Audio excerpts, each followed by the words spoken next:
watch this guy Pac-Man. He's good. Pac-Man. He's Pac-Man.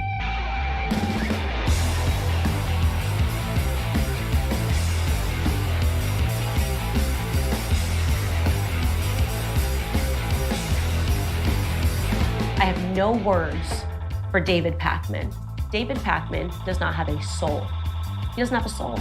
Pac-Man never talked to the New World Order. Pac-Man never tried to get hired by the Kissinger Group because Pac-Man's a loser. Okay. You got a massive YouTube channel. You got billions of views online. One awful progressive talk show host. Hello, David. Here we go. We're live. I enjoy your show. I really do. David Pakman, a left-wing progressive political commentator. If I was telling my children who not to be, it's that guy. And he's a disgrace. David, you are like dripping with the viscosity of sanctimony. Look at those eyes, man. That dude is gone, ladies and gentlemen. And I will send you some pillows here. I would like you to try them out, and you need to sleep better, David. You have the same energy I do. Okay, so why do I watch David Pakman? I like this guy. That's all my point is. He's dealing in facts, and I like him. Former President Donald Trump indicted again, this time on charges related to the Capitol riot.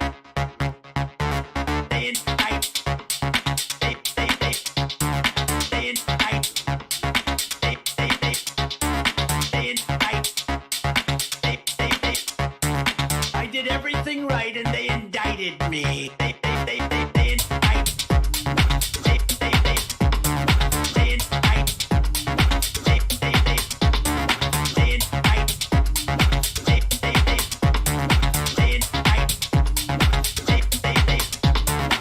All I want to do is this. I just want to find 11,780 loves.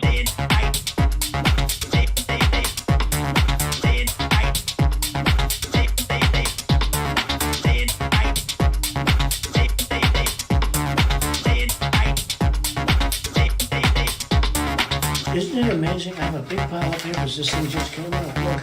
Except it is like highly confidential secret.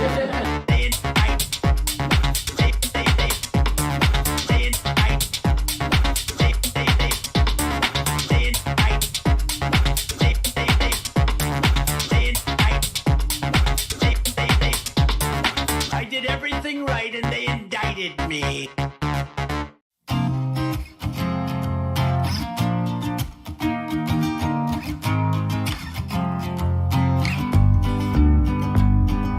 There's a story that I know that I heard from the David Pakman Show. He brought some things to light, things that did seem out of sight. And now I take it where I go, whether it be to and fro. Every time I hear that theme song ring, it makes me wanna sing that catchy thing. It goes la la la la la la la la la la.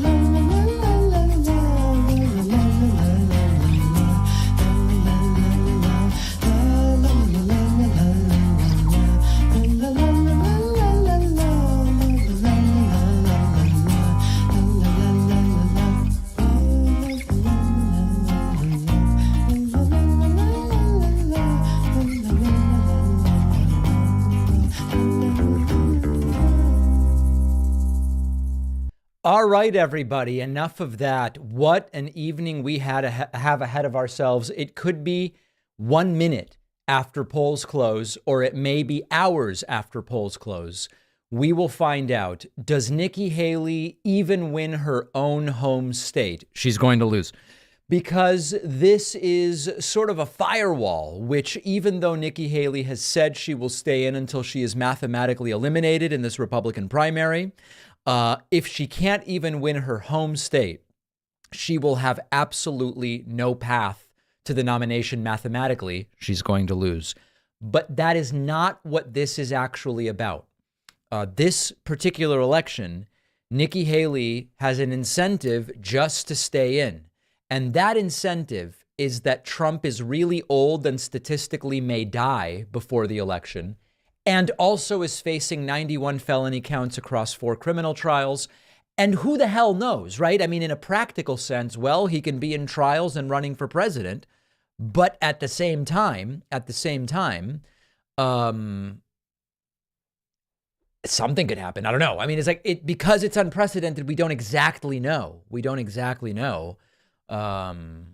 What are the paths to kick him out in such a situation? If he quite literally cancels rallies because he's going from trial to trial, anything can happen. So anyway, the point here is Nikki Haley's going to lose her home state tonight. The question is, will she lose immediately at 7 p.m.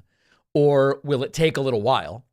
And then she says she's going to stay in until she has absolutely no mathematical chance. So at least through Super Tuesday, you would think that she is going to stay in. So welcome, everybody. We are 3 minutes away from the closing of the polls. Trump, let's look at the polling. Trump winning by an average of 23. So certainly this could be called in 3 minutes. And then we'll have to figure out what to do with ourselves. We will be monitoring, of course, the Trump after party, I guess you would say. Right Side Broadcasting is located at the Trump after party. And we will presumably hear from Trump. We're also monitoring MSNBC and NBC and all sorts of different iterations of this. And, oh, by the way, my goodness, I want to say thank you to Senator Larry Craig and Jason Sickmeyer for gifting 2 subscriptions. We have 3,200 people who have requested a free membership. And so these are one in, one out, okay? Every single one of these will be donated right away. If you want a free membership, this is a great time to do it. Request one at davidpakman.com/free membership. And then, of course, if you want to gift them, go to davidpakman.com/membership and check the gift box as you check out. We have 3,200, might even be 3,500 people waiting for these memberships. So it's all extraordinarily explosive and important. First super chat. Tommy asks also, will she abandon her principles and kiss the ring if she loses? You know, after all of the horrible things Nikki Haley has said about Donald Trump, I believe she will absolutely endorse the hell out of him if she loses. And I just don't see it any other way. I don't know how else to say it. Big thank you to Charles Wieland for the Twitch Prime subscription. I really appreciate that. We will open phone lines tonight. If we get to 100 website members and Twitch subscribers, we'll open phone lines and hear from people. Maybe someone will call in again and confront me about circumcision and the non-existent U.S. military draft, which, by the way, I don't know how many of you saw this, but there was a caller on yesterday's show who asked me about circumcision. I got so many emails. I found out there are people called intactivists. Dear God. There are people called intactivists who started power emailing me, email after email, about how I'm a Jew bastard who defends and promotes circumcision. It's like, didn't I say it's not a big issue for me and I don't even really care to comment about it? But anyway, because all these people emailed me, I went and researched circumcision a little bit. And maybe we'll talk about circumcision today if we have some time. I know it's an exciting topic. Big thank you to S-Prez. S-Prez just dumped in 100 Twitch subscriptions. Let's see if we get our results. Oh, and thanks Sam and Emily as well. Here we go. Are we getting the results or what's going on? Voters out there voting at this moment, wrapping up. If people were in line that could wait and wait, we got to pause because we are about to make a call in this race. I wonder what it is. NBC News can now make a projection that Donald Trump is projected to win the South Carolina primary. We do not have a margin yet. We do not know by how much, but polls have closed, and this is now our decision desk's projection. Donald Trump in South Carolina. It is not altogether an unexpected result, as we have been talking about for the last 60 minutes right here on NBC News Now, but it is obviously significant. I guess I'll see everybody later. Continues on. He will be picking up delegates in this state. The question is how many? And the question for our Garrett Haake, who is at that Donald Trump watch party, is how much does he win by? What exactly is that margin? It's actually Vaughn Hilliard here at the watch party. And Vaughn, obviously some big news here for the Trump campaign. Talk us through what you're seeing and what you're hearing. Right, Hallie, and I actually just got word that President Trump is set to begin to speak here just moments from now. This for Donald Trump was the state. All right, so listen, here's the deal. The delegates can be split. So it actually is, the margin is consequential. By the way, the stream isn't over. The stream is just getting started. The margin is consequential here because although Trump has won, if Trump wins 55-45, that's a very different delegate scenario than 70-30. And again, even though Nikki Haley lost, she's staying in because she's wondering, will Trump be dead or in prison by November, right? But she has a particularly stronger case to stay in if she gets 45% of the delegates, you know? So we're going to hear from Donald Trump momentarily here, getting called very, very quickly and very powerfully, I might add. And we're going to be looking at all of that super, super strongly. I want to say thanks to Ling F. Ling F just signed up at joinpacman.com. I'll remind everybody that the coupon code SAVEDemocracy24 of particular importance today, given what we are witnessing, given that this is a Republican Party weaponized by egomania and delusions, weaponized delusions and ignorance and radicalism and the globalists. This is a Republican Party that endangers and imperils democracy. And that is why what is at stake in November is so important. When you look at Eric Trump's face, you know that is not the face of democracy. Okay? When you listen to Lara Trump sing songs by Tom Petty, you know that is not the music of democracy. That is a perversion. I guess I'll stop there. So you can just look at these faces and recognize what we are up against here. Steve says, isn't it irresponsible for Haley to be raising campaign funds, or in general, what's the motivation when there is no path?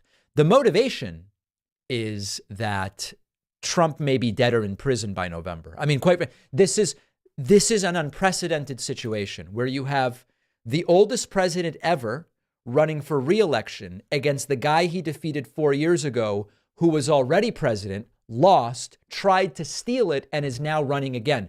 We have never had, and I know it's it's unprecedented. The 2012 election, democracy wasn't riding on the 2012 election. It was not unprecedented in this way. This is a very different scenario. So let's listen to Donald Trump speak. We'll see if he says he can only see the black people in the room. That's a line from his rally earlier this weekend. And then we will get back to talking about a lot of this. We're going to open the phone lines. I want to hear from folks. We heard a remarkable conciliatory tone from former President Trump. Let's see if we can get it. Here we go.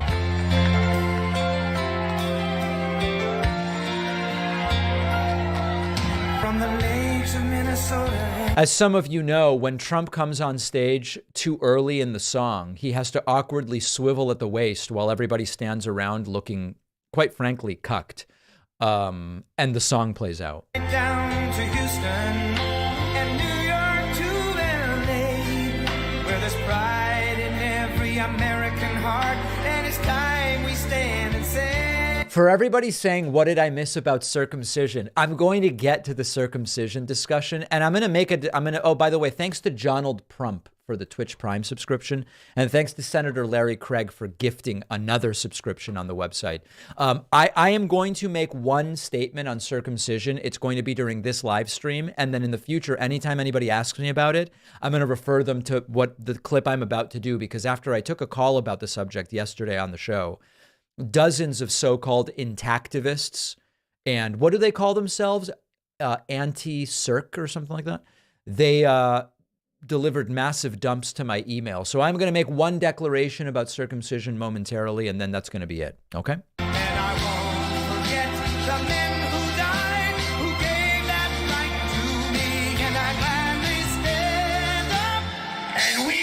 Ben Men. Right. Obama.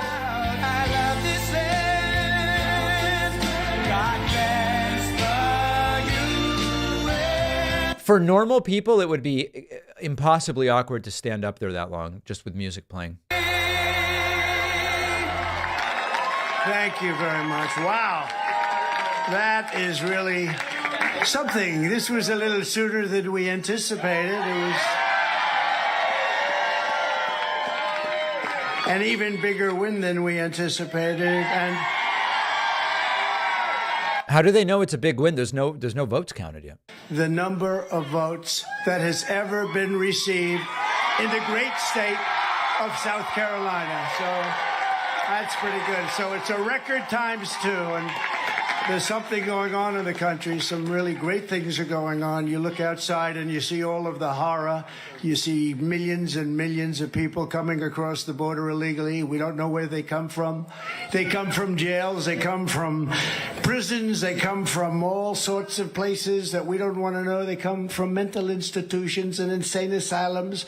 And we don't want that in our country. We're not going to stand for it. We're not going to stand for it.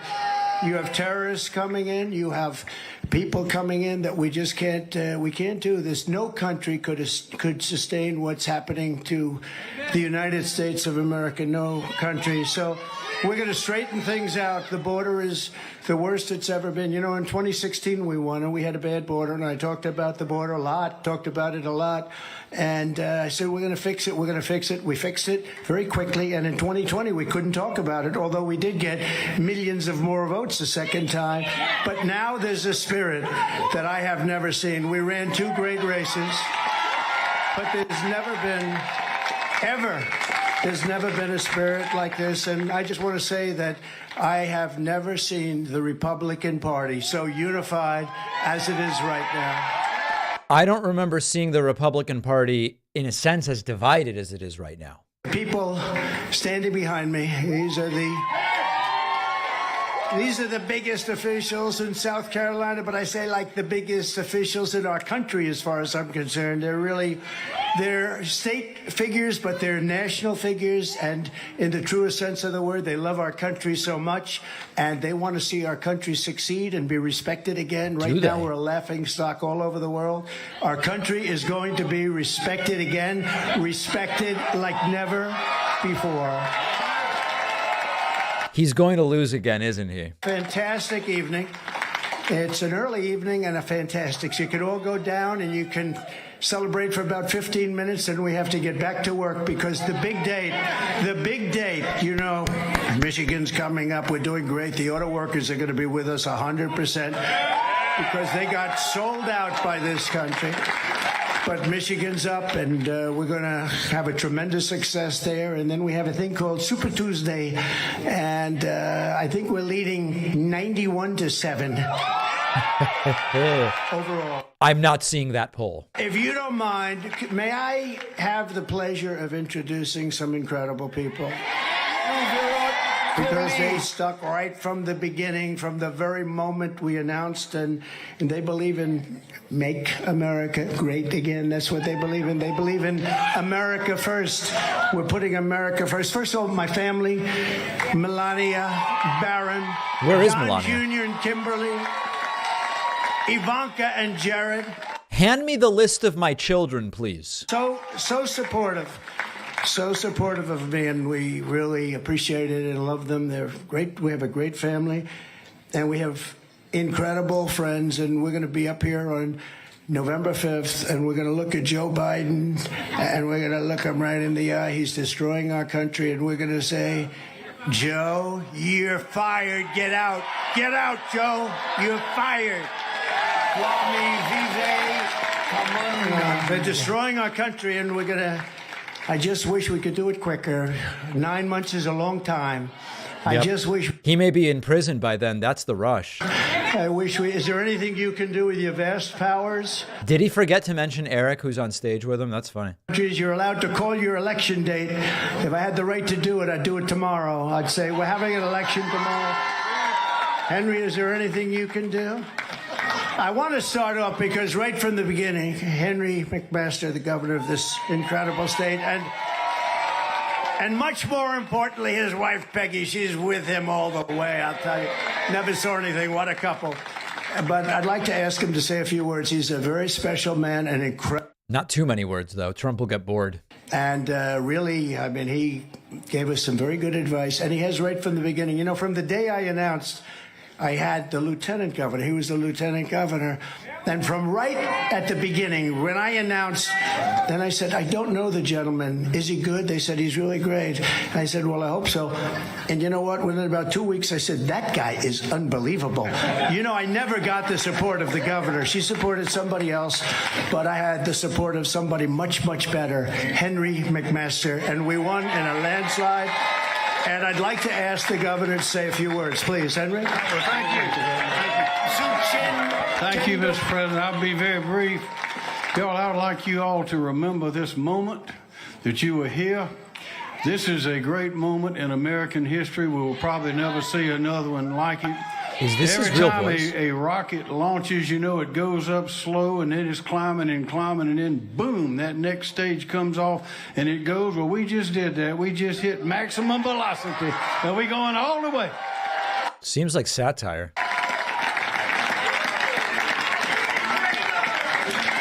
So I'm going to ask somebody else to say, because he came on board and Lindsey wanted him and the lieutenant governor wanted him and everybody wanted him. Henry and Peggy wanted him.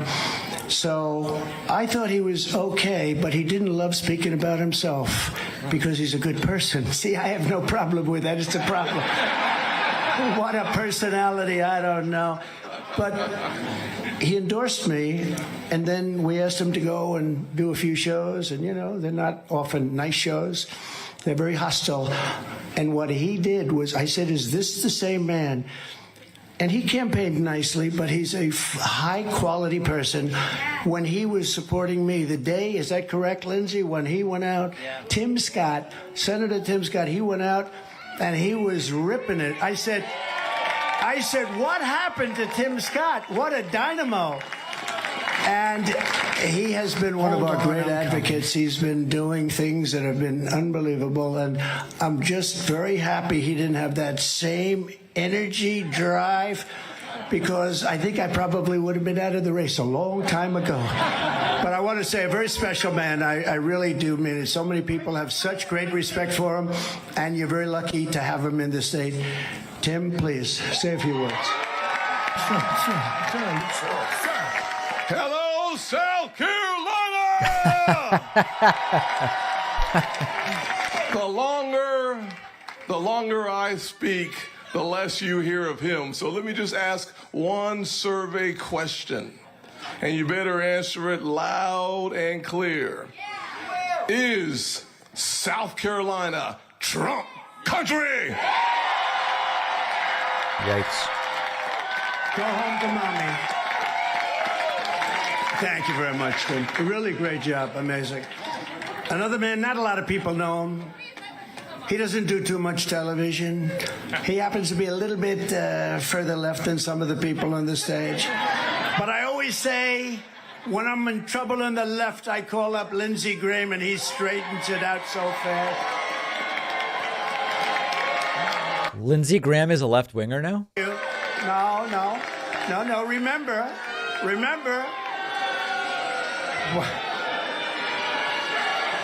Oh, boy.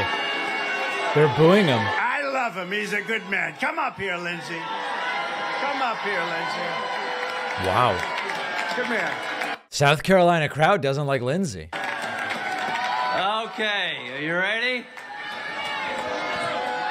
America, the nightmare you're facing is just about over. Help is on the way. This is the most qualified man to be president of the United States. And let it be said that South Carolina created the biggest political comeback in American history. The nightmare. Has anyone seen the stock market and the unemployment rate and the inflation rate and the GDP rate? It's crazy. It's a nightmare. I can't wait to wake up from it. I have a son who's a very talented guy, and he works so hard, and we love him, and his wife is very good. She goes on, and Laura. And I want to thank Eric and Laura for doing such a fantastic job and really amazing. They're amazing people. Let's go down a little list of some of the people that are up here tonight, because every one of them is a star in their own right. And your lieutenant governor is going places. You do know that, right? Pamela Abbott. And really going places. And Speaker of the House, Merrill Smith, who's coming up in a couple. You know, some of these people are actually busy. He's running to get over here. But we want to thank you, Speaker of the House. Fantastic person, doing a great job for the state. An Attorney General who's been in the news lately a lot, winning cases. Oh, I wish we had such a good Attorney General like that in New York. Oh. He's a great Attorney General. Alan Wilson, thank you, Alan. His father happens to be up here, too. Remember his famous, "You lied," remember? He's been loved ever since, hasn't he, huh? Oh, Treasurer Curtis Loftus. Curtis, thank you very much, wherever you may be. Thank you. Thank you, Curtis. Mark Hammond, Secretary of State. Thank you, Mark. Ambassador, and this is a great ambassador, one of the best. Anytime we had a problem, I just call Ed McMullen, and he would solve the problem very quickly. Ed, thank you very much. We have a man who's done a really good job in the state, your South Carolina GOP chair, Drew McKissick. Thank you. Thank you.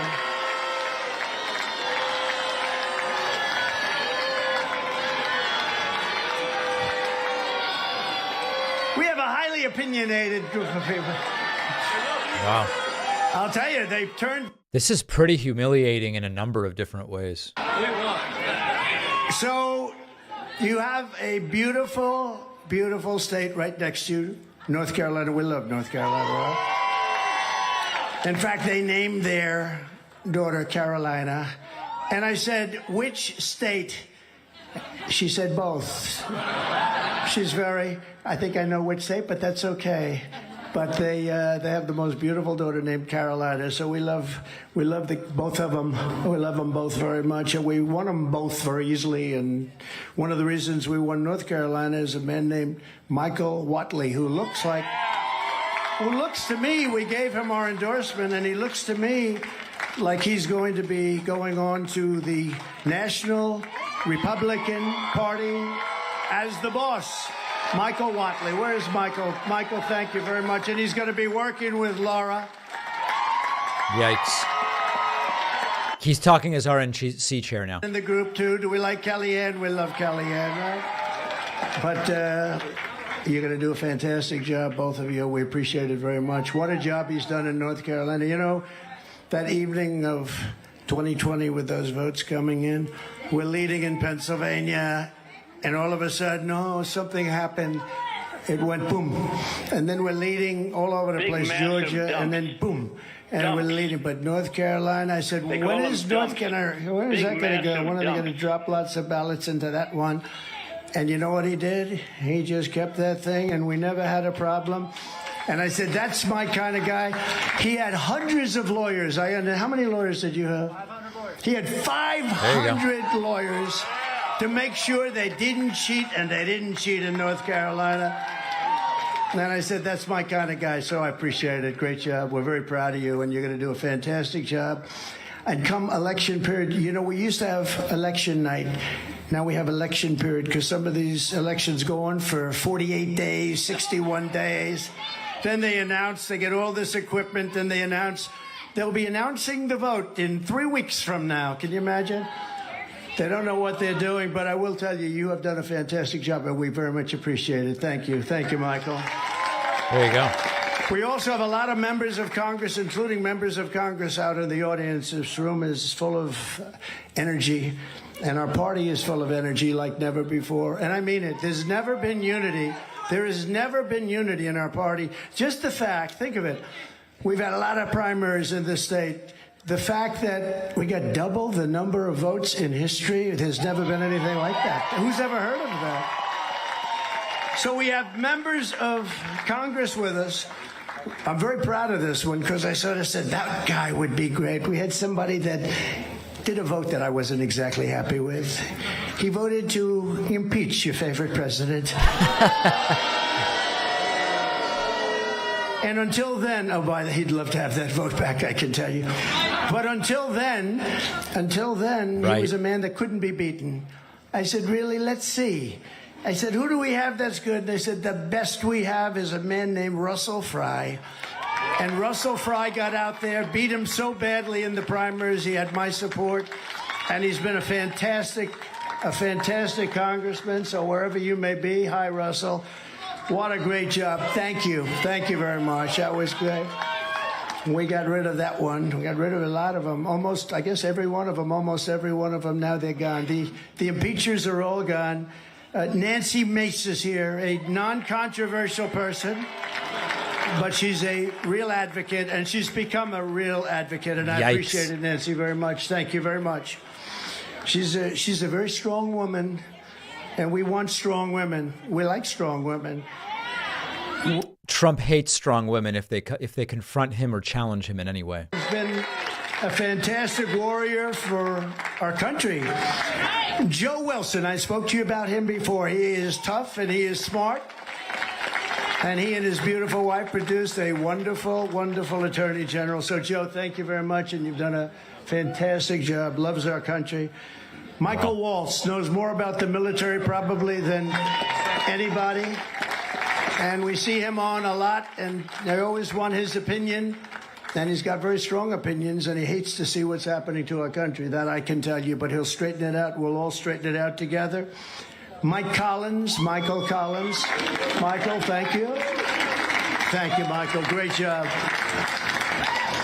A very non-controversial person, but a very good person. People don't understand. This is a very good person, and he's a very capable man, Matt Gaetz. Oh, my God. Vile. Thank you, Matt. Really vile.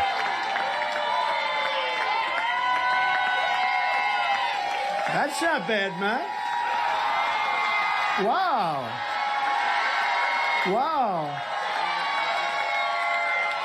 That's impressive. I'm very impressed, right?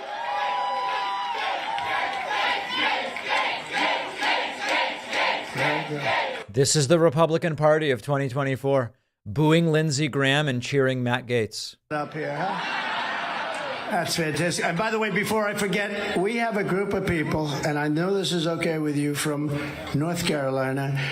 It's about 60 women that travel all over the country with me. Right. Every time I'm out, we do a rally. We have to do, at least it has to be up significant. So usually rallies. But I think they're up to number 121. They've done 100. They're all beautiful women. Obviously, they're very wealthy. They look so wealthy and beautiful. Look at them over here. Which Trump likes. He didn't like that a lot of the rioters on January 6th looked lowbrow. And I'm trying to figure out the husband. They're all happily married. They have these wonderful husbands.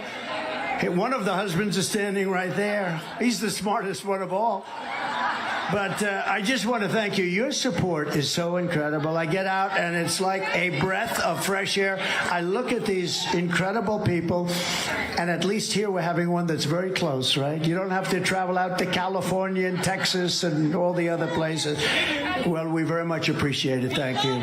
Thank you. Very special women. A woman who was actually out campaigning today. She is the hardest worker.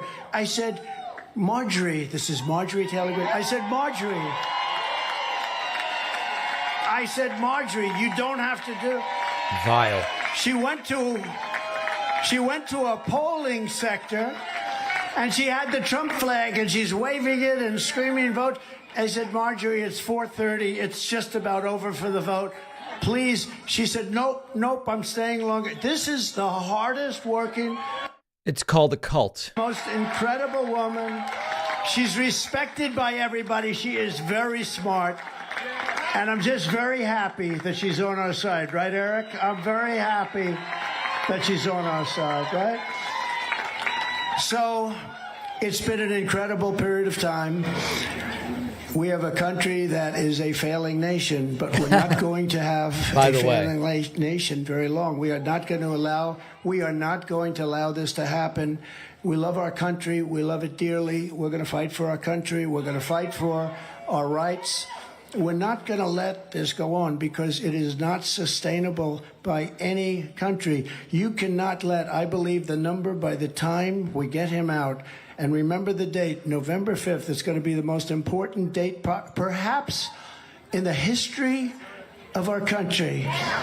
The election is on November 5th. So we have Michigan coming next week. We have Super Tuesday. We have Ball coming.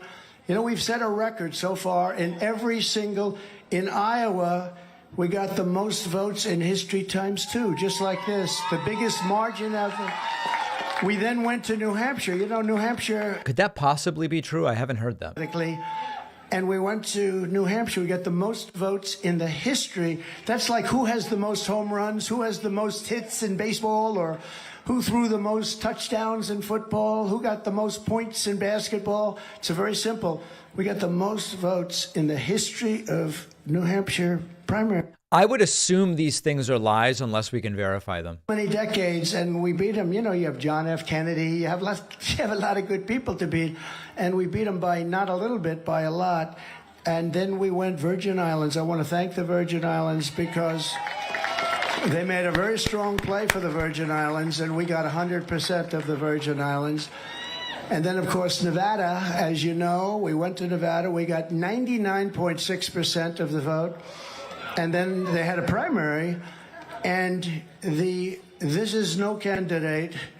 You know, it's called, they had various forms, unknown candidate, but this is no candidate, got 65% of the vote, and they think I was the no candidate because it was a caucus, it wasn't a primary, and you have to know what you're doing. You have to go into the caucus, not the primary, but without going into it, I think we won by 50 points or something like that. So, and then we come here, and what an honor this is. You know, in South Carolina, I've won every primary by a record, and we've won every election. They were all records. And people like these two, and like this great governor, and your great lieutenant governor, and I have to say, thank you very much, Pam. What a job. Thank you. They make it really easy, and many of them, as I was announcing, it seems like a long time ago, but as I was announcing, before I finished the speech, they said, we're endorsing Trump.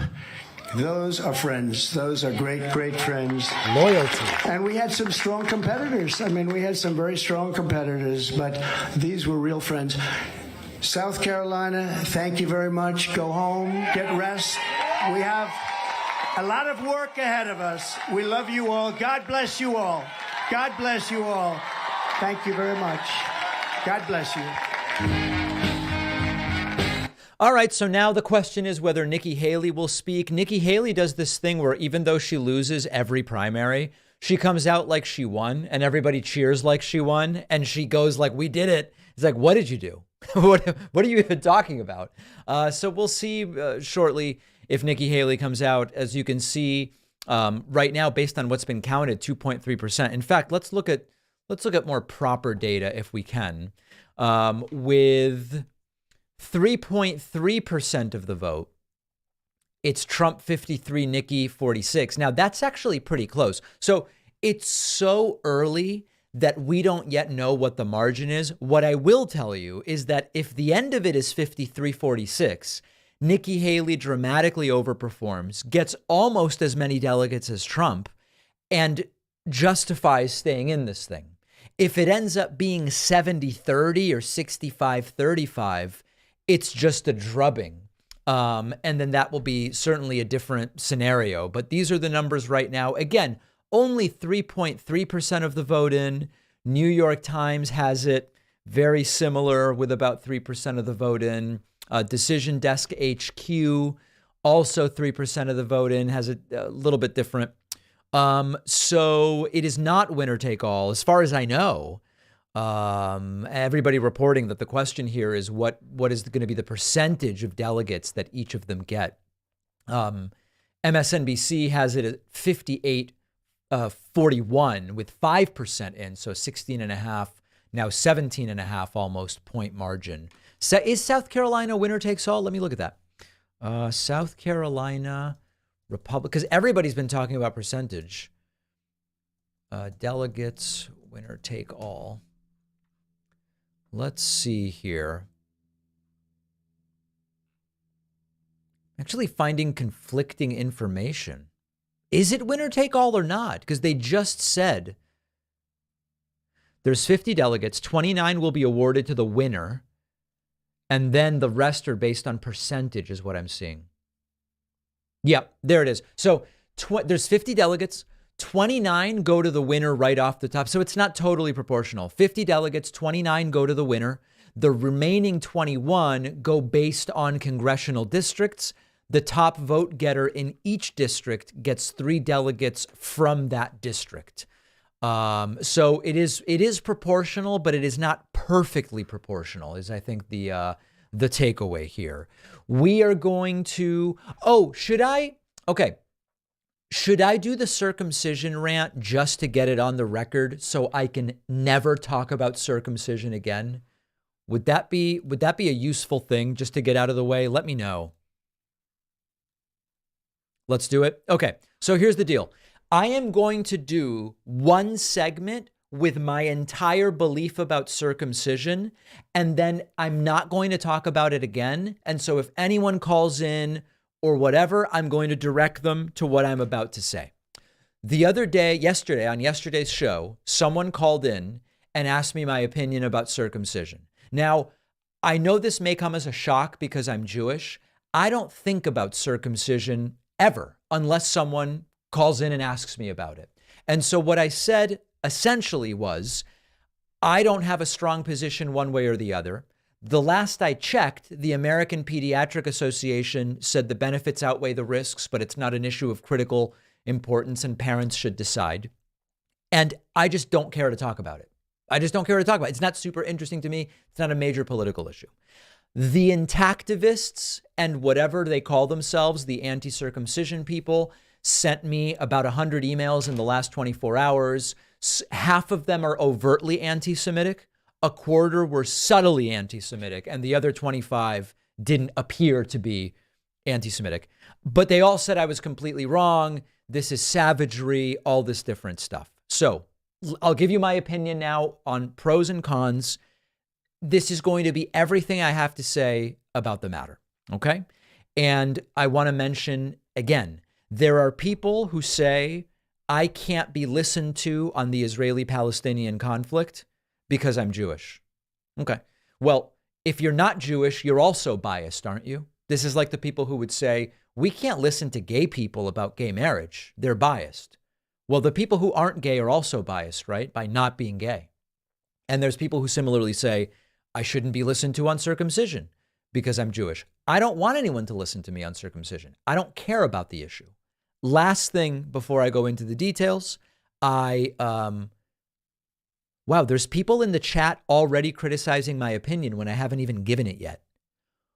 What is wrong with people? Do you have brainworms? I haven't even given my opinion yet. What do you read? There's people saying my opinion is this. I haven't given my opinion yet. People are sick. So here's the other thing. I find it, I'm wondering whether there's any overlap between the anti-circumcision movement and the incel movement. And the reason I say this is in researching this issue today, after a lot of people wrote to me about it, it seems as though there are circumcised men who can't find a partner who blame the fact that their parents circumcised them for that. And then there are uncircumcised men who can't find a partner who blame society for conditioning women to prefer circumcised men. So either way, they're blaming the same thing, whether they're circumcised or uncircumcised. It's a little weird, okay? So that's another thing that I'm seeing. So now let's kind of get into each element of this. If we look at the pros, what would the pros be? Okay, there's reduced risk of urinary tract infections. What's the counterpoint? If you know how to handle the foreskin, the additional risk of UTIs from being uncircumcised is minimal. Okay, true. So it's a pro. It sounds like it's not an insane pro, but seems like somewhat of a pro.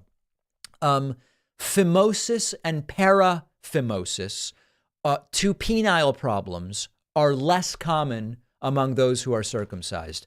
Are these the most common conditions? No, but all right, it's a pro. Lower rates of STIs. Oh, but what about the fact that that's less common if men are told how they need to handle the foreskin? All right, I mean, it's a pro, right? I mean, decreased risk of STIs to some degree, and lower risk of penile cancer, a very uncommon condition. It's a pro. It's an uncommon condition, but it's a pro. And then socially, in the Western world, women say they prefer circumcision. Now, that is not a reason to do it. You could say, who cares what they prefer? What if they preferred men with 3 fingers? Would you go and cut off 2? I'm just telling you, if you wanted to argue for the pros, what they are. Okay? Now, what are the cons that people cite, and what are the counterpoints to that? One of the positions of those who are against circumcision, as I understand it, again, I don't care about this issue. Someone asked me about it on the show yesterday. 100 intactivists emailed me. Now I've researched it. One of the arguments against is it violates bodily autonomy. Children are being subjected to something which is irreversible, I guess. I've actually read you can reverse a circumcision. We're now really in the weeds, okay? Excuse me. The argument is this has a lifelong effect. You can't ever undo it. And children should be allowed to decide when they can understand it. So, couple counterpoints to that. One is adult circumcisions are extremely painful. And so the idea that deciding at 18 is the same as deciding at birth doesn't really make sense to me. And then the other thing I would say is it's not unique that parents make decisions for kids that are irreversible and impact the remainder of their lives. For example, vaccines. You can make the correct argument that getting kids vaccinated before they can decide for themselves irreversibly impacts them in that they now go through life having been vaccinated. If you're against vaccines, then you would say that has huge risks. If you're for vaccines, then you would say if you choose not to vaccinate them, now they might die of measles from something that's completely preventable. Decisions about surgeries. We've already made decisions with my daughter that she doesn't know what's going on. We're deciding, and the impact of so many of these things is lifelong. So I don't find the bodily autonomy issue unique to circumcision. I think it just is, it's called parenting, I think. Another argument is the circumcision is painful and there is a risk of complications. From what I've researched in the West, the risk of complications is almost zero. I mean, like it seems so close to zero that it's crazy. So that's not like super compelling to me. Another con would be that there is a loss of sexual pleasure because of the nerve endings in the foreskin. So I don't know anything about that. I think it's a hard thing to measure because most men are either circumcised their whole lives or uncircumcised. So it would be very difficult for them to compare. But every study I found on both sexual function and pleasure found either no difference or mixed results, where a similar number of studies find function and pleasure is higher one way or the other. So that one doesn't seem super compelling to me either. So my view is I find it a little concerning the degree to which those who are against circumcision hurl insults and often anti-Semitic insults, which makes me wonder, quote, what this is really about. That's one thing I'm wondering about. And I have not uncovered anything that makes me want to go out there and encourage anybody to either get a circumcision or not, or to get their child circumcised or not. I have many friends with boys. I have no clue whether they decided to circumcise. I don't care. It really makes no difference to me. So that's the totality of my opinion. It's not a compelling subject to me. And I think the plan will be, if people bring it up again to me, I will just refer them to this segment. All right, everybody? Very good. Thank you very much. Let's see what else we've got here. Kevin says I should combine with H3 for a weekly podcast. I'd love to do something with Ethan. Anytime. Asher says, David, just tuning in, going to switch off. I'm starting to feel sick. Have a nice night. It is nauseating. That Trump speech was nauseating. Jeremiah says, David, ever been to Charleston? I'm a Seattleite. I think Charleston is one of the most beautiful cities in the country with Savannah. I have never been to Seattle, Savannah, nor Charleston, if you can believe it. I've never been to any of them. It's pretty remarkable stuff. I want to say thanks to Buttermilk Mike for the Twitch Prime subscription, putting us at 120 for the evening. Also want to remind everybody, you can sign up on my website with the coupon code SAVEDEMOCRACY24. It's a brutal coupon code. I'll type it in, SAVEDEMOCRACY24. When you use the code, absolutely remarkable things happen. And I will shout out everybody who signs up with that code. I think it'll be very, very exciting to shout out some of those folks. Okay, since we got to our initial goal of 100 website members, let's open the phone lines. We're going to go on our Discord. You can find our Discord at davidpakman.com/Discord. If you want to chat with me, you can go into the waiting lobby, and let me get going so we can chat with some people. We'll get people's opinions. Here we go. We'll call this live stream 224 live calls. Here we go. And we're going to hear from folks. Try to put something in your nickname about what you want to talk to me about. That would be useful. davidpakman.com/Discord if you want to talk to me right now. And you can get into the waiting lobby. That will be the place to do it. We have a lot of very exciting things coming up this week. I will be interviewing Dr. Phil McGraw. Dr. Phil McGraw will be on the program. He wrote a book which seems like an insanely right-wing book, but he says it's just common sense solutions and he's not political.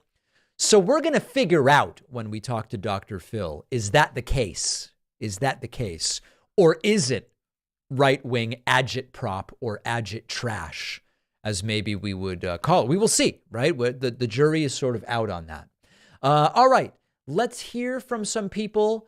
Please get right to your questions so we can hear from a lot of people. Let's start with Sachi Kazi from California. I hope I'm pronouncing that correctly. Sachi Kazi from California, welcome to the program. What's on your mind today? Sachi Kazi, welcome to the program. And Sachi Kazi, last chance to accept my invitation. And gone. Let's go to Patrick from South Carolina, the scene of tonight's atrocity, an electoral atrocity. Patrick from South Carolina, welcome to the live stream. What's going on? Hey, David. How's it going? Going well. Let me just pull up my notes real quick. My questions, they're not really mainstream, but I just had some questions because I just started watching you recently. And I was just curious, maybe a little bit of your environmental policies and maybe a little what you have to think about that. And do you think maybe there's a balance to strike between economic growth and environmental conservation when implementing new green policies? So like maybe policies we see from the Biden administration and how, oil, let's say like tree conservation, how we just made a policy on old growth forests. Do you think maybe we can find a balance in economic growth and environmental conservation? Yeah, I don't think any of these things. I mean, listen, it's sort of a waste to even push for absolutist black and white stuff about we need to be off of fossil fuels tomorrow and this sort of thing. I think we need a blend of transitioning us to sustainable, renewable fuels while at the same time creating the economic incentives for private industry to want to develop in these areas, because that's to a great degree how we're going to advance some of these technologies as quickly as possible. And there is sort of like a circular nature to it. The better these technologies get, the more willing people will be to switch to them. So we should actually be encouraging that from private industry. And then in areas where it's going to be a longer process, then you figure out, well, okay, so we're not getting off of fossil fuels, but what about carbon taxes that are appropriately priced based on who it is that they are going to affect? Or in what other ways can we support innovations with subsidies and taxes to encourage the behavior that we want? And, there are few things that I will reject altogether. I've even said, I think that there are some on the left who are too aggressively anti-nuclear. Now, I'm not like a build more nuclear guy. I'm not going around saying, let's build nuclear. But I do think it's important to recognize, for those on the left who don't understand this, that number one, on a per energy produced basis, even 50 years ago, nuclear was very safe on an energy produced basis. And if we were to build new nuclear today, and again, I'm not saying we should, it takes years to come online. I don't know that we should. If we were to build new nuclear today, the technology has advanced so much since those accidents decades ago that it would be even safer. I think the disposal of the spent uranium is important, but so I just think that we need to be as informed as possible about all of these elements. We need to create a reasonable off-ramp off of fossil fuels, but it's not about coming in and just dumping a million black, white, everything ends tomorrow type regulations, which wouldn't pass anyway. Exactly. And, we can't just move off of fossil fuels because we're in such a fossil fuel dependent society now, just because of, our cars, our heating, everything runs off of that.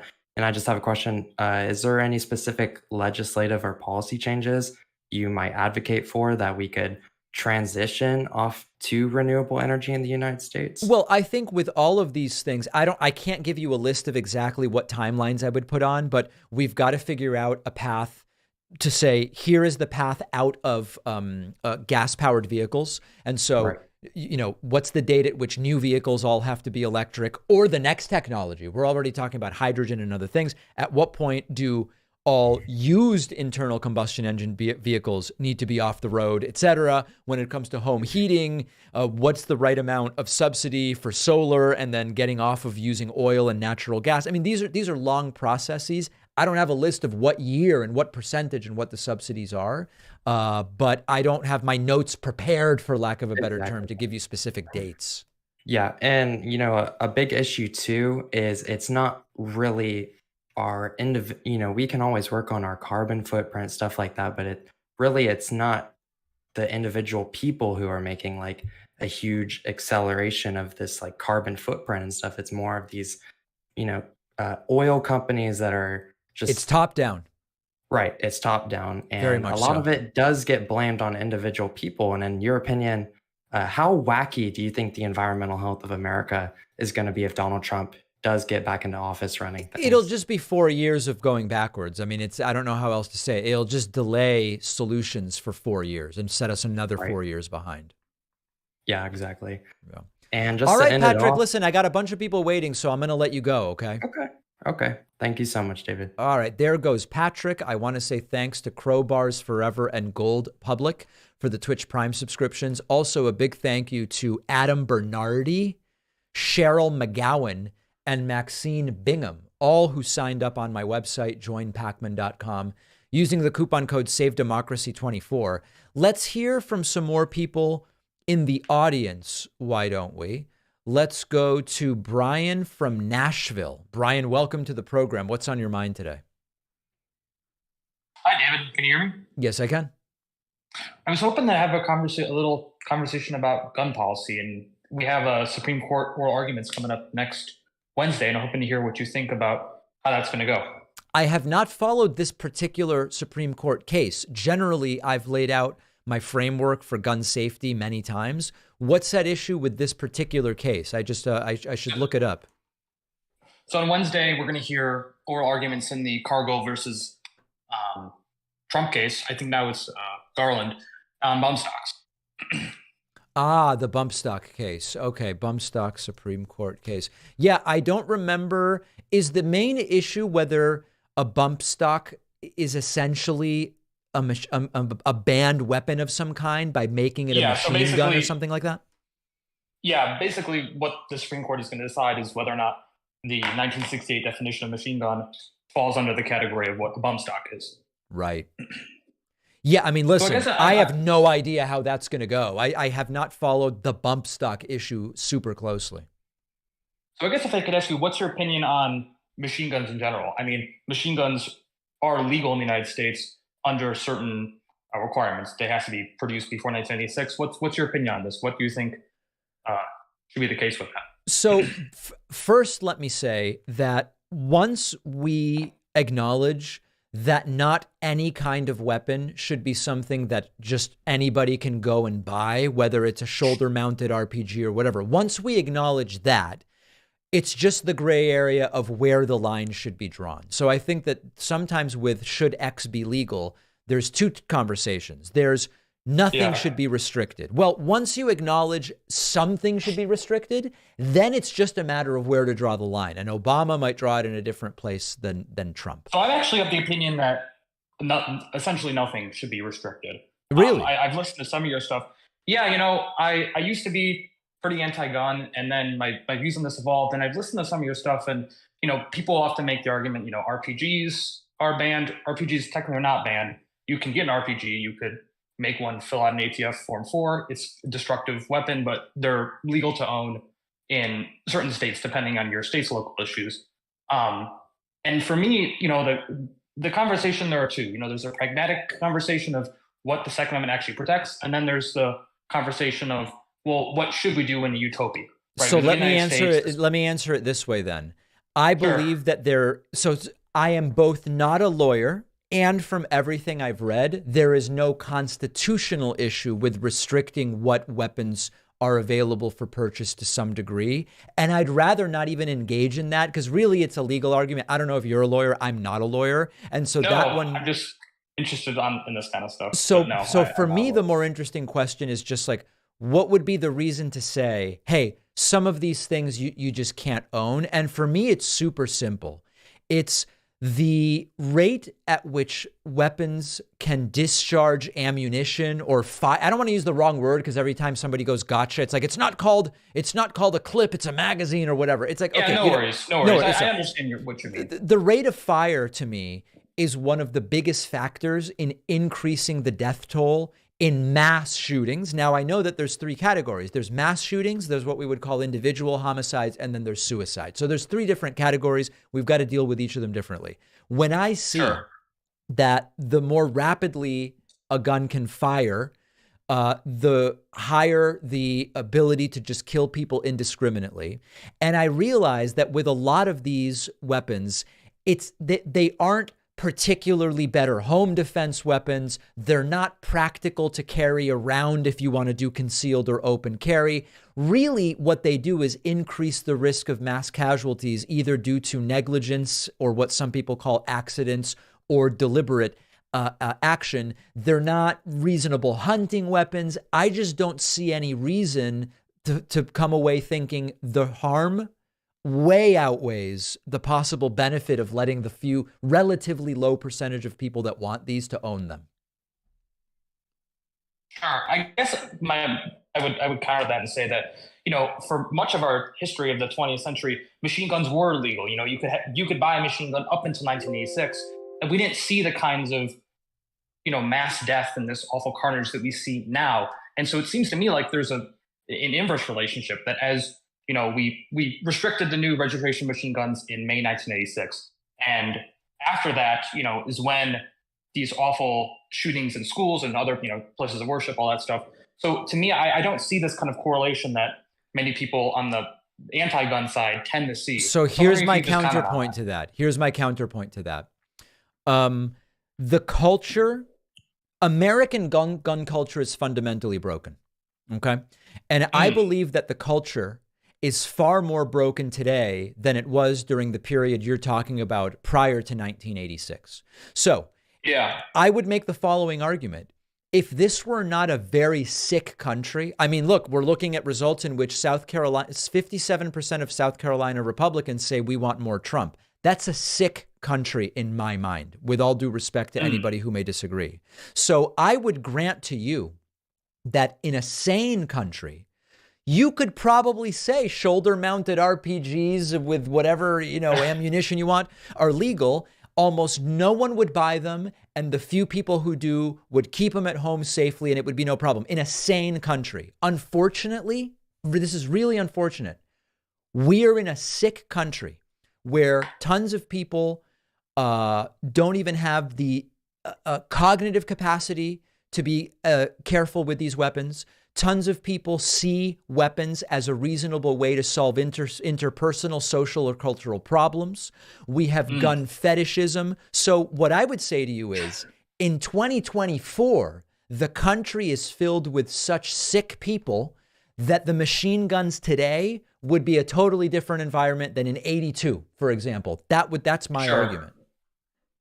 Interesting. So do you think that then it's the fact that, constitutional amendments are, let's say, they can vary depending on the climate of the society? I mean, does the Second Amendment mean today what it meant in 1791, or does it change? Again, I am not a constitutional scholar, but some of the most compelling legal arguments I've read say that if you look at what firearms are available today and you look at what was available when the Second Amendment was written, how could we possibly expect that to encompass the reality of what weapons have become today? Similarly to how we've needed all sorts of new law to deal with the internet, that before the internet was a thing, the law generally, with regard to telecommunications law, et cetera, it simply couldn't account for the problems created by the internet. So we needed new law. Do you mind if I respond, or do you? No, go ahead. Yeah, go ahead. Go. I mean, what I would say to that is that, as of course, at the time of the framing, there were not machine guns, but the Second Amendment has also been interpreted to be what the people meant when the 14th Amendment was ratified in 1868. In that. Hello, Brian. Gun. Sorry. Oh my goodness. I was getting a call. What was the last thing you heard? Maybe. Brian, listen, it's a good discussion. I've got 100 people waiting, so I'm going to let you go, but I really appreciate having it respectfully with you. Yeah, take it easy, man. All right. Brian from Nashville. I do want to say a very quick thank you to Marie Pineo and Susan Puleo, members 126 and 127 today. Also, thanks to Poemi for the Twitch Prime subscription. Let's hear from a few more people. Let's go to Holly from Florida. Holly from Florida, welcome to the program. Hi, nice to meet you. Can you hear me? Yes, I can. I kind of watch Fox News just for the entertainment. Like, they say so many stupid things. And after the New Hampshire primary, I noticed one Fox member actually said something completely stupid. If you look at Carly Shimkus's announcement of the results, she actually says President Biden won the Republican primary in New Hampshire. I was just curious if you had noticed that particular flub from Fox News. No, this was when? Right after the New Hampshire primary. Oh, no, I didn't see that. Yeah, I had to listen to it 3 times to actually get it, and her co-host just went straight into saying what Biden did. It's like, you didn't even pay attention to what your co-host said. Yeah, I'll have to look that up. I didn't see it, Holly, but it sounds interesting. Okay. I've been watching your show for a while, and I've been kind of like, I'm wanting somebody on the left to notice, because just the ridiculous. I mean, it sounds like just a verbal slip up, right? Sure, but they have not even addressed it. Okay. All right, I'll check it out. Holly. Thank you. All right. Yeah, I want to make sure that it's very quick. I just wanted to point that out. I can even see if I can post a clip on the Discord. Okay, yes, please post it. Okay. All right, thanks, Holly. Holly from Florida. Let's stay in Florida and go to Pam from Florida. Pam from Florida, welcome to the program today. Hey, David. I just wanted to ask a couple questions regarding your interview with Cenk from Young Turks. Please. Yeah, did he, in fact, change your mind at all in his vehement belief of the fact that Biden cannot beat Trump? Because I know you were asking for him to sort of give you some sort of mind change on that. No, I think Biden still... See, here's the thing that's so tough, Pam. We're talking about something that hasn't happened. So we're just saying, like, Right. What do we think will happen? It's possible Biden will win and it's possible Trump will win. He certainly didn't change my mind into thinking there is no chance Biden wins. I still think there's a good chance Biden wins, but he might not, I mean, and the thing is, whether Biden wins or doesn't win, it wouldn't prove either of us right, because it's one of these things where imagine that there's imagine you're flipping a coin that's heads or tails, and one person goes, it can't possibly be tails. Okay. Right. And then the other person says, it can't possibly be heads. And then you flip it and it's tails. The person who said it couldn't be heads will feel like they were right, but there was a possibility of both, Yeah. Yeah. I was just curious on, because he's so short, and it's scary, but at the same time, because he's in politics. But the other question I had was, do you think that there's a good chance he will drop out after the primaries? Or what is your opinion on that? I think it's a non-zero chance that Biden drops out before November. I think it's more likely, to be totally honest, that he stays in, but maybe doesn't complete the next term and resigns or something. I mean, it's like these things are so rare in American history that to say any of them are likely, it's just so weird. But if I look at the totality, I mean, Biden is not at the top of his game. He has selected great people to do so many great things during the administration. I mean, the list of accomplishments is stunning. But also he's in his 80s and he's remarkably slowed down from where he once was. So it doesn't seem completely beyond the realm of possibility. Yeah. Well, if they're going to go that route, the party, they better do it very quickly, because like you said, the time crunch is what's most concerning. Yes, to get absolutely. The new candidates out there, but then, to Jack's point, that's media attention. Yep. It all has me very worried. I'm sorry. I that's all I want to talk about is what's going to happen with this election. I'm with you. I mean, a lot is riding on it, Pam. That's for sure. Yeah. But all right. Thanks so much, David. My pleasure. Great to hear from you again. There is Pam from Florida as we are awaiting Nikki Haley. Nikki Haley will be speaking momentarily. Let's go next to...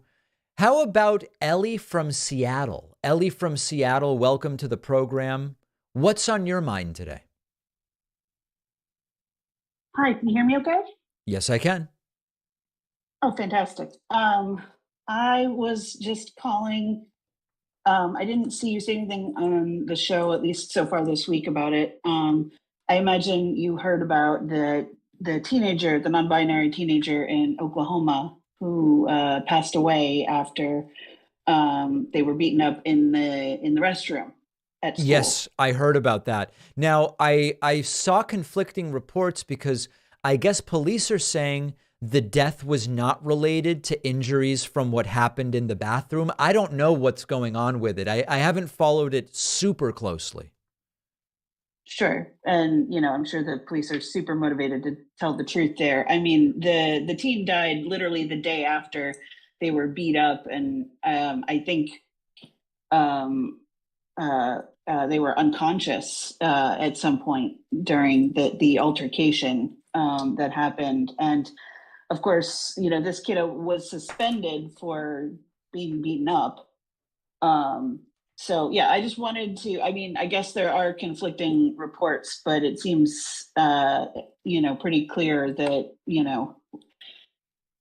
I think, it seems obvious that it was a result of the altercation, but which, is a result of the bills, the bathroom bills that they have or maybe just one, that they have in Oklahoma. Yeah, I mean, listen, whether or not that's the cause of death, from what I'm reading, it's just not known right now. The bathroom bills are disgusting, and of course, I oppose them completely in every way for 1,000 different reasons. Yeah. Okay. I just wanted to get your take on the on that event because I hadn't heard you mention it yet. And yeah, I want to be sure that we know exactly what happened, and so when the autopsy results say that wasn't the cause, I want to know what was the cause. Yeah. And like Alexei Navalny, we may never know. So. Well, listen, I mean, we should know. I think in general, you can trust autopsy results in the United States, a very different situation than what there is in a penal colony, in the Arctic Circle. Sure, I was being tongue-in-cheek, but anyway, that's all I had. Thanks for taking my call. All right, Ellie from Seattle, great to hear from you. Let's go next to Cage from Indiana. Cage from Indiana, welcome to the program. What's on your mind today? Hey, can you hear me okay? Yes, I can. Hey, so I had written an email to your show asking about this. So I was just wanting to know, whenever Trump is no longer relevant, which I hope that will be the end of this year, do you think we'll ever see the Republican Party go back to its roots as far as like the McCains of the world, the Romneys of the world, which I oppose their policies, but they just seem more to respect the other aisle, so to speak? Do you think that'll ever come to fruition again? Here's my view. Just going in that trajectory. I don't think the Republican Party will be MAGA forever, but whether they go back to the McCain-Romney type party or forward to something completely different and new, I have no idea, and it's going to depend on events that haven't happened yet. But I don't believe MAGA is the indefinite future of the Republican Party. Right. It just seems like they're literally getting nothing done, which I know that we've kind of beaten that horse to death. But it's like, at what point are they just exhausted from losing, Yeah, no, well, here's the thing. A lot of the Republicans are already exhausted from losing, and they're dead. Like Paul Ryan's exhausted from losing. He wants to get the hell out of there. But not enough of the Republican Party electorate is there yet. I mean, look, Trump is beating Nikki Haley in her home state by 17.5 right now. That's insane. I don't get it at all. Yeah. But that's all I really wanted. I didn't know your opinion on that because I've been thinking about it, and I'm recently into politics, found your show, love what you do, love your messaging, and just wanted to speak with you. So I appreciate that. Cage from Indiana, great to hear from you. Thank you so much. Why don't we go next to Olivia from Chicago? Olivia from Chicago, welcome to the program. What's on your mind? And please mute the live stream and listen only on the device you're calling it on. Hi, David. Can you hear me? Yes, I can. Yes, I can. Awesome. Okay, so Olivia, hold on a second. You got to mute whatever you're listening to the stream on because my voice is feeding back in through your microphone. Okay. How about now? Testing 1, 2, 3. Testing 1, 2, 3. No, that's still not working. That's still not working. Oh God. Sorry, my partner and I are like bad at tech. I'm really sorry. Hold on. Mute the YouTube channel is what you need to do. Mute the YouTube channel. Yeah, we're not on it. I don't think. Hello? Yeah, we're not. Hello? Yeah, I'm still feeding back. It's going to be impossible to carry on a conversation, unfortunately. Okay. Where are you listening to the stream? You've got to mute that completely. We're listening in the Discord, in the waiting room. That's totally normal. That's totally normal. Wait, are you on two devices? No. Oh boy. We're just together in the same room. Can you walk away from your computer? Yes. Testing 1, 2, 3. Testing 1, 2, 3. Hello? Okay, are you talking to me on a phone? On a computer. And are you listening to the stream on the same computer? We're not. We're listening on Discord. Okay, mute Discord. Mute Discord. Mute Discord. You got to mute something. You got to mute something. But then we won't be able to hear you. That's the weird thing. I don't even understand. Oh, hold on. Now we're good. Now we're good. Olivia, I'm so sorry. I'm going to have to let you go because I'm about to have a stroke from listening to myself on a 1-second delay. See if you can get that fixed, and then we'll look at getting. Oh God. then we'll look at, it's quite the call. We'll look at getting reconnected. Let's go next to Caleb from Florida. Caleb from Florida, welcome to the program. What's on your mind today? Hi, David. Can you hear me? Yes, I can. I'm from Florida in high school, and all these book bans are like crazy. Yes. And it's like some books I can't read, like Black History stuff, other stuff, and just crazy. Yes. And in what way is this directly impacting you? It's not really impacting me, but just kind of a crazy law. It is, yeah. Do you know people in Florida who like it? That I know of, no. Yeah. Well, somebody must, right? But like in Orlando, they like have to like have permission slips to watch PG Disney movies. That can't be true. Is that true, Caleb? Yes, I saw At on what the age? news. At what age? Like in elementary school. In elementary school to watch Like PG. I don't know That the seems exact crazy to me. ages, but Yeah, that seems really tough to me. How old a guy are you? I'm 15. Okay, and you're following what's going on politically in the country? Just like not even a second in, I saw on CNN like Trump won like with 0 votes coming in. They already called the race. I'm like, Yeah, already? that's because the exit polls are so lopsided. That's pretty normal. Okay. I was like, they're already calling the race with no votes in. I was kind of confused. Yeah, it's not an uncommon thing when it's such a blowout. Like Trump's winning by 19 right now, so they just know it's she has no shot. Yeah, but it's still crazy. Like he's like winning this much. Right. It is crazy that people are voting for him. That's the way I would put it. What's up with your parents? Are they pro-Trump or who do they like?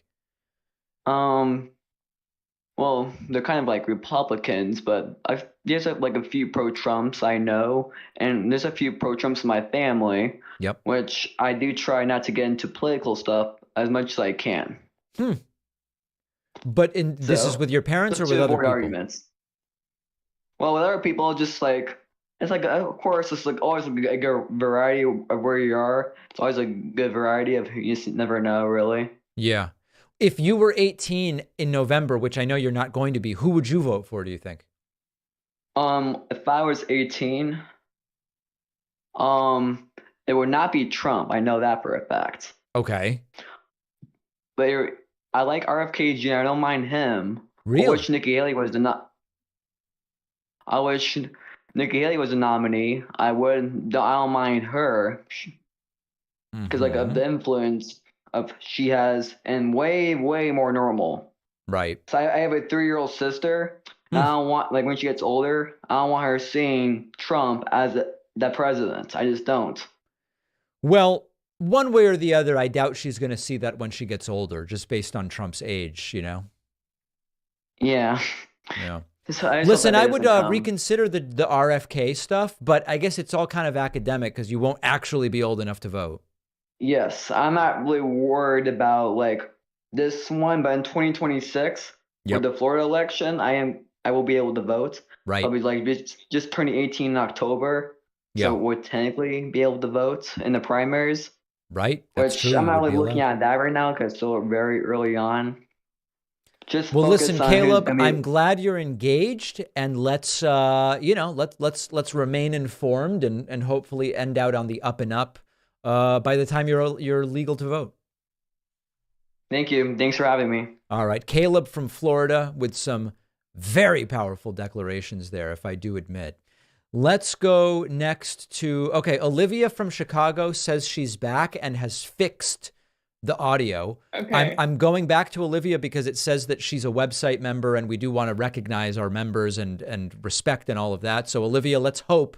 It sounds like it's fixed because I'm not hearing myself. Yeah. Can you hear me? Yes, I can.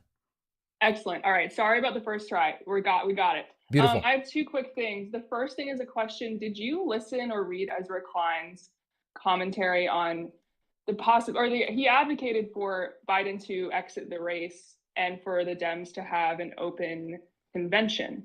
What do you think of this? Have you heard I about didn't see it. I didn't see it. I would have to look at it. Let's see. Democrats have a better option than Biden. It requires them to embrace an old-fashioned approach to winning a campaign.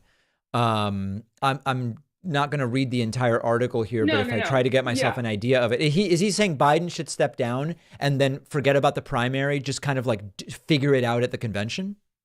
Yeah, so he goes, Ezra Klein, of course, is speaking to center left. He's speaking to people who I would consider amongst your audience, and me included. And he says, yeah, this is risky, but there's precedent for this in, I think, as late as the 70s or 80s. And having an open convention would really recharge the Democratic pool of candidates. I'm skeptical of it. I like what you have to say about Biden. His administration and what he's done make him a solid candidate. But Klein breaks down the fact that being president and running for president are two different skills, and Biden just doesn't have the steam power behind him to campaign. I mean, this is not super different than what Cenk is saying, right? He's saying the excitement of a contested convention would get people involved, and then whoever is the nominee would win. It just sounds super chaotic. It does. I agree. And I don't know if I was just wondering if you'd read it, because then I'd be interested to hear what your thoughts are. But yeah, I agree. It sounds chaotic. It puts us in a very vulnerable position up against already a chaotic opposition. So I don't know. I'm interested just because he's of the center left talking about this to like establishment Dems.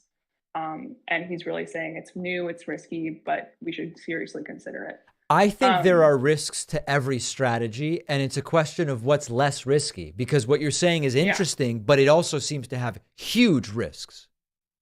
Right. I think it would just be a matter of deciding, okay, how much do we want to fall back on our established base of potential Democratic candidates? Right. And who are we as a party outside of Biden and his administration? Yeah, 100%. I think it's an interesting idea, but to me, the least chaotic thing seems to be for the guy who's done a pretty okay job to run, and this is why I struggle with a lot of these scenarios, because I get it. Like, I understand the optics of what's going on with Biden. He seems really old. He said, I'm elderly, right? I get it. But when you zoom out, incumbents usually win in general. Incumbents almost always win when the economy is good. He's got a bunch of accomplishments to his name, and the other scenarios seem chaotic in their own ways. I agree. I agree with you. And I also think people who use the argument that he's old aren't getting the fact that he's old right now, and his administration has done a lot of unprecedented and really progressive stuff, like I agree with you. So we can also just rely on the fact that he's built a really strong coalitional team.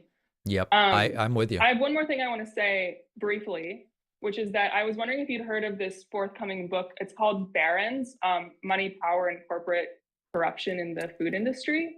In the food industry? Yeah, it's about the food industry. It's about corporate consolidation. Hold on a second, because a guy who wrote, so is this book by Austin Frerick? Yeah, that's him. He wrote to me, in the book I profile titans of the food industry. He wrote to me about the book, so I am actually aware of it. He wanted to send a book. We've had to stop accepting books on spec because it ended up leading to a pile of 150 books in my office. I was almost going to end up doing the show in a pool of books. So it's on my list of things to check out digitally. It seems very interesting. Yeah, I highly recommend it. And honestly, like, you should have him on. Like, I was able to get a copy just through like a Goodreads thing that he did. Yep. And I think he seems, and I heard he did a radio show recently. The book is getting high profile. I saw a review recently that was like really big, but also I think he'd be a good guest because he could talk about why this stuff's important right now and just really engage well on that topic. Food matters to everyone. And I think this is an interesting idea. I'm actually going to make a note, Austin Frerick. We need to, I'm going to be off for a conference in April for a few days, and we want to pre-tape a couple of interviews for that week. I think he might be perfect for that. Yeah, sure. Yeah. I guess you have his contact, so that'd be already kind of in the works, I guess. Yeah. We're going to make it happen. I read the book. It's awesome. So yeah, I think, shoot him an email, We will do it. We will do it. Awesome. Well, thank you. I don't want to take up more time. Thanks for giving us a second shot, too. All right, Olivia, thank you. Take care. Great to hear from you. Glad you got all of that fixed. Let's go to Kevin from Cleveland. Kevin from Cleveland, welcome to the program. You have muted yourself. Please unmute yourself. Hey, David, how you doing? Good. Hey, so before I go off on a tangent or something, I was wondering if you're familiar with the work of Jesse Singal. No, I have no idea who that is. Well, I guess that doesn't really spark much conversation for me. He's Jesse Singal. He's Singal. I spelled it wrong when Googling it. American journalist, written for New York Magazine, New York Times, and Atlantic, and as a Substack, and hosts a podcast called Blocked and Reported. That sounds that the name of that podcast is scaring me a little bit, with journalist Katie Herzog. Well, I guess his main trope is that he's covered youth transition issues and sort of been attacked by a lot of very progressive people for his coverage of it. In my opinion, as a fan of his, he's done a good job at following the science, but I would just be interested to see if he's writing a new book, and in the process of that coming out, I'd be interested to see you interview him and potentially draw a good line in between where I think, as a progressive person who supports trans issues, you'll be able to evaluate what he's done and do a good representation, because I think he's heavily maligned by a lot of activists for his critical view on unknown facts about the science. So generally speaking, Kevin, is he on the political left or right overall, would you say? It's just not someone I'm familiar with. I mean, I would say he's sort of a heterodox, air quotes, person, but generally on the left. Like, definitely, I would say someone who's never going to vote Trump, definitely a Biden voter. But he's basically in the camp of he doesn't want any bans. He doesn't want any restrictions placed on these people by the government. Yep. But he's also not uncritically accepting of unknown things about the science right now. So I would love to see you interview him, because I think your position is not dogmatic and it's not uncritical in your analysis of things. So, but if you haven't heard of him or haven't heard of his work, then I don't know if we have much else to talk about. But well, I appreciate the lead. I mean, we'll look into it and go from there. Yeah, have a good one. All right. Kevin from Cleveland with a recommendation. I appreciate that. Anime Slayer sends in a super chat asking, what is my favorite anime? I've really only ever seen one, and it's Spirited Away. It was fine, but it didn't titillate me to where I became an anime guy. I want to say thanks to Chris Floyd, who just signed up at joinpacman.com with the coupon code SaveDemocracy24 and his new member number 130 today. We're standing by here for Nikki Haley.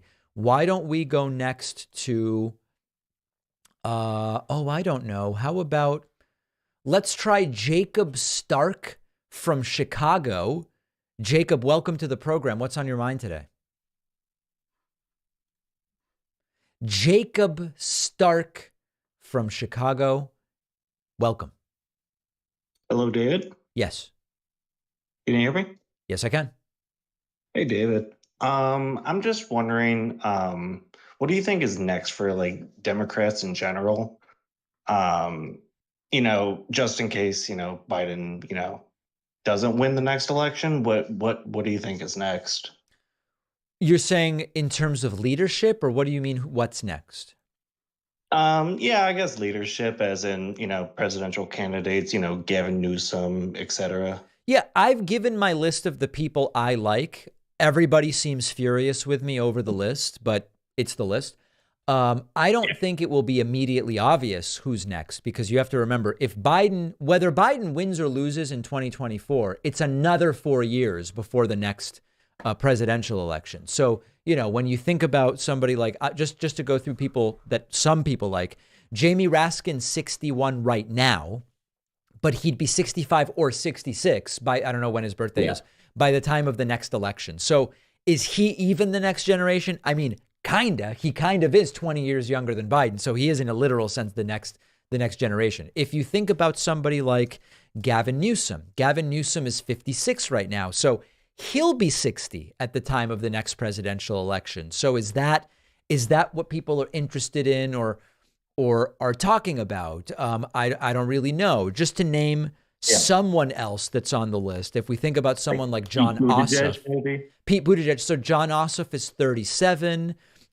Pete Buttigieg, he must be what, like 42? He's 42. So, you know, I think it'll be interesting because a bunch of the people that right now are maybe a little too young to be seriously considered will be like mid to later 40s by the 2028 election. So I think it'll be interesting to see whether one of them becomes the kind of presumptive front runner in some way in the discussion anyway.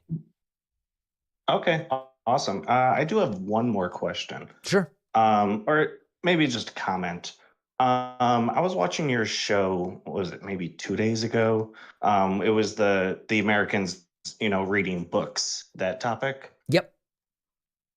I'm just, I guess, wondering so I have pretty, I wouldn't say severe, but like pretty dyslexia. And it's really hard for me to, you know, read and all that stuff. What do you recommend? Because I want to get into like books and stuff. I would say audiobooks. Is listening to stuff difficult with dyslexia? Excuse the ignorance. I just don't know. What was that? I'm sorry? Audiobooks. Is that problematic or difficult with dyslexia? Kind of, because there's different types of dyslexia. You know, it's also with like word comprehension also.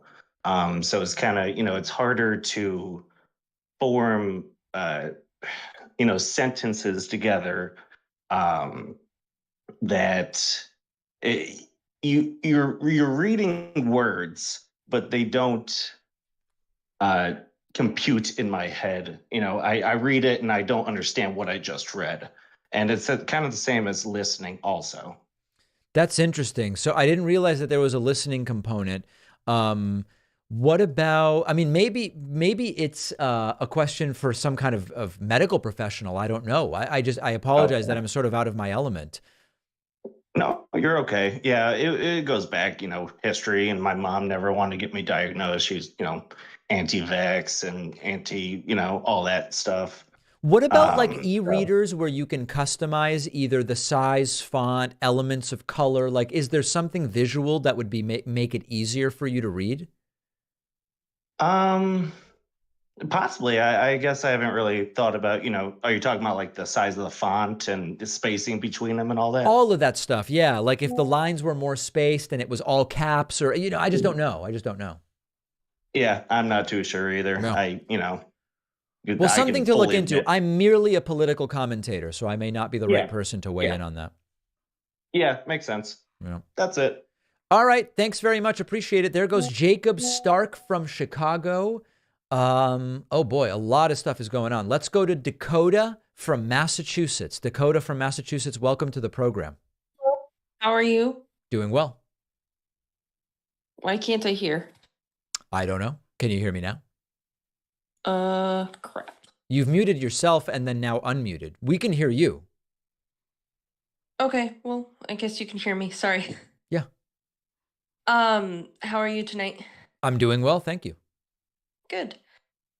So I guess my question is, are you worried that if it's going to be Trump and Biden, are you worried that it's going to end up being 2016 again? So I first voted for the presidency in 2016, and everyone thought that Hillary was going to win, and then she ended up winning the popular vote, but didn't win the general election. Right. And that's my biggest fear with this time.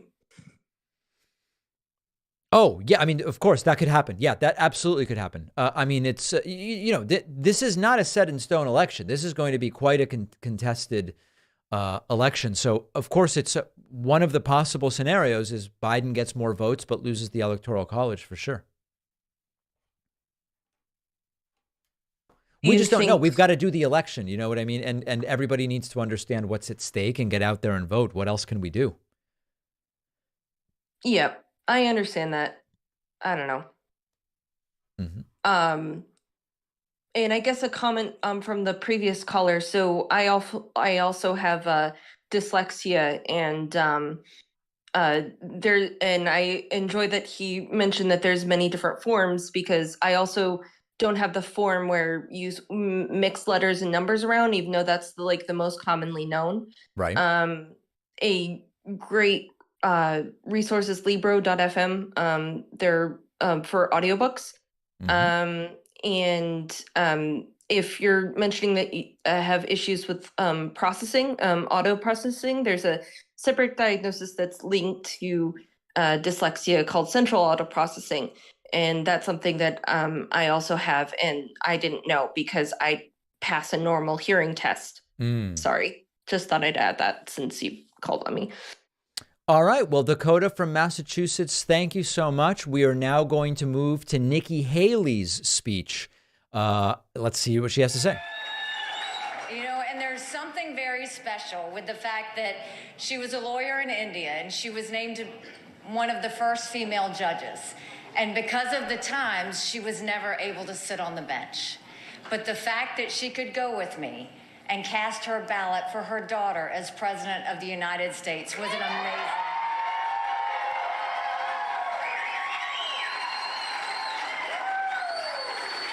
I want to thank my parents who taught me strength and grace. I want to thank Michael's parents who have been unbelievably supportive through all of this.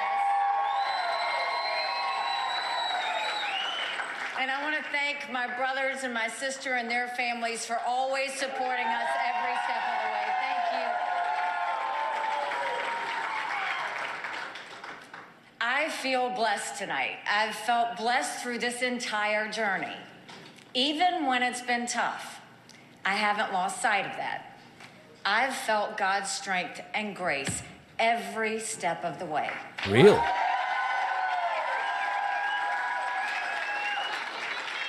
I'm blessed to have served the state that raised me.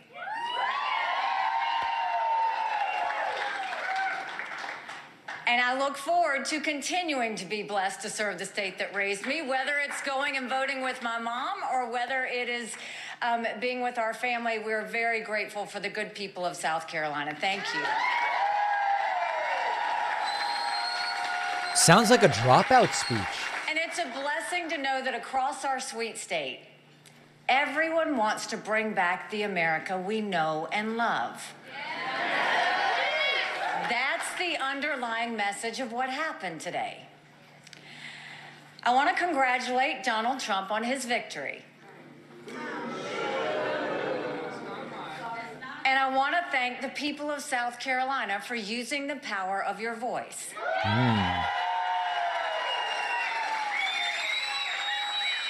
No matter the results, I love the people of our state.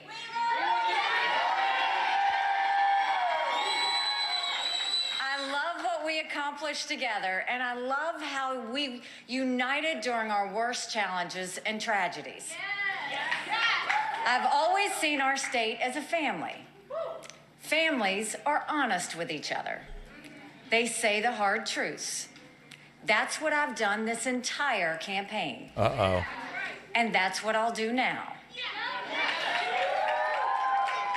What I saw today was South Carolina's frustration with our country's direction. Uh-oh. I've seen that same frustration nationwide. I share it.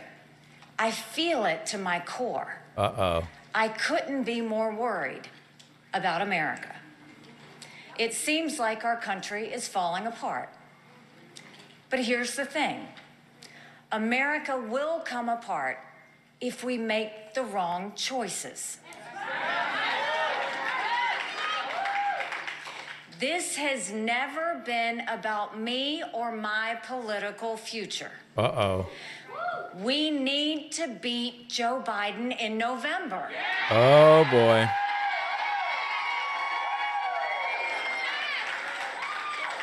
I don't believe Donald Trump can beat Joe Biden. Oh. Nearly every day, Trump drives people away, including with his comments just yesterday. Today in South Carolina, we're getting around 40% of the vote.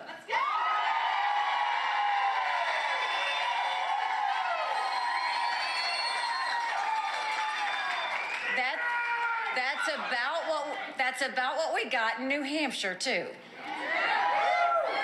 I'm going to count it. I know 40% is not 50%. But I also know 40% is not some tiny group. True.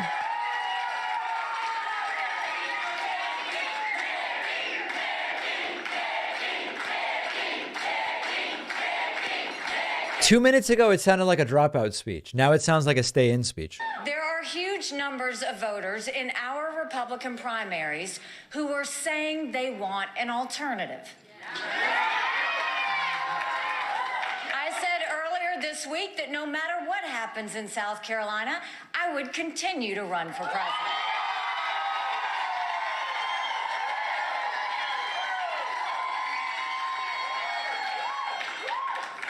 I'm a woman of my word. All right, well, there it is. She's staying in.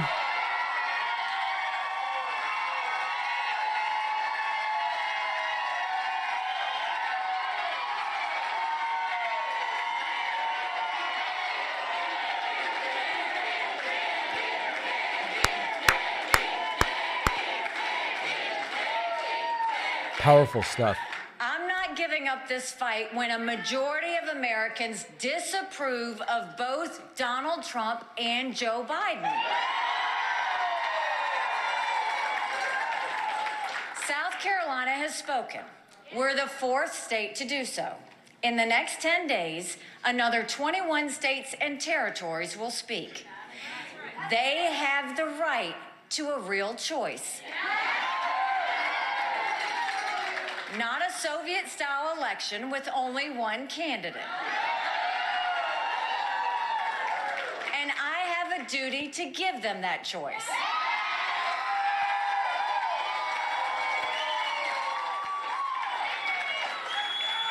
We can't afford 4 more years of Biden's failures. Which ones? Or Trump's lack of focus. We're at $34 trillion in debt and counting. Not even a third of our 8th graders are proficient in reading. Families can't afford groceries.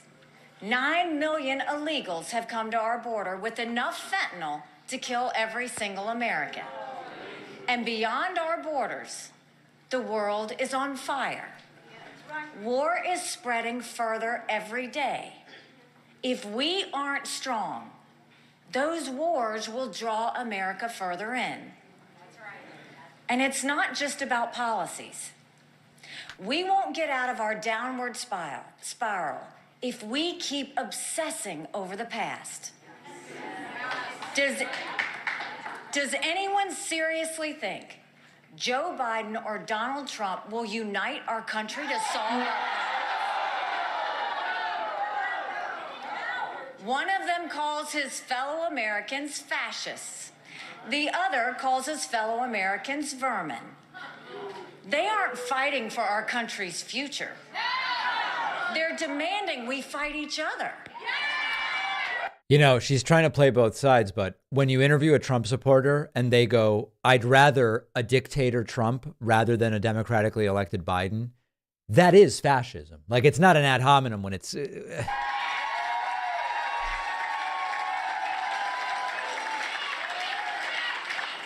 And so I will keep fighting for them and for you and for all of America.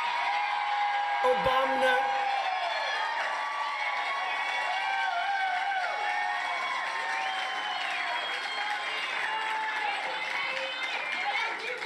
From the start of this campaign, I have made clear that I'm running for president to save America.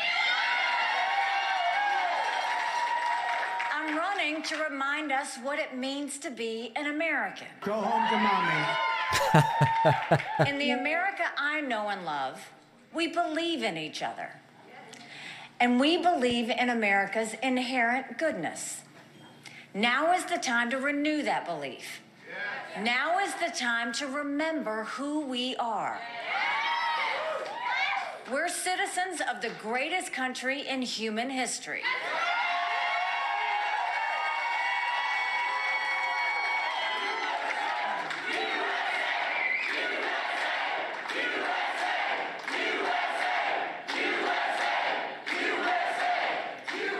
And we must lead now more than ever before. I'm grateful to South Carolina. I always have been and I always will be. And I'm grateful that today is not the end of our story.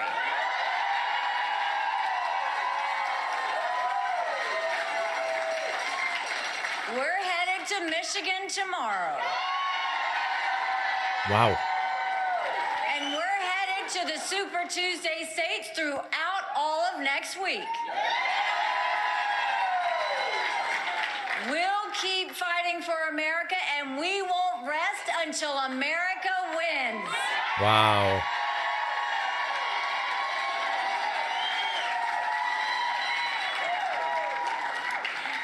They want Trump. Thank yous, because we have had some people who've really, there have been too many to thank. All right, ladies and gentlemen. Well, that's the result. Trump winning instantly called at 7 p.m. as the polls closed. Nikki Haley with the respectable 39%. I mean, the problem is she's not won anything. At some point, she has to win something, or what she's really doing is hope that Trump ends up dead or in prison and simply cannot be the nominee. That is going to conclude tonight's coverage. We've heard from both of the candidates. We've heard from so many in the audience. It all continues. And of course, I'm going to be back on Monday with a new program for everybody where we will analyze all of it, quite frankly. On your way out, make sure to hit that subscribe button on YouTube. It is completely free, and it just feels good. It really does.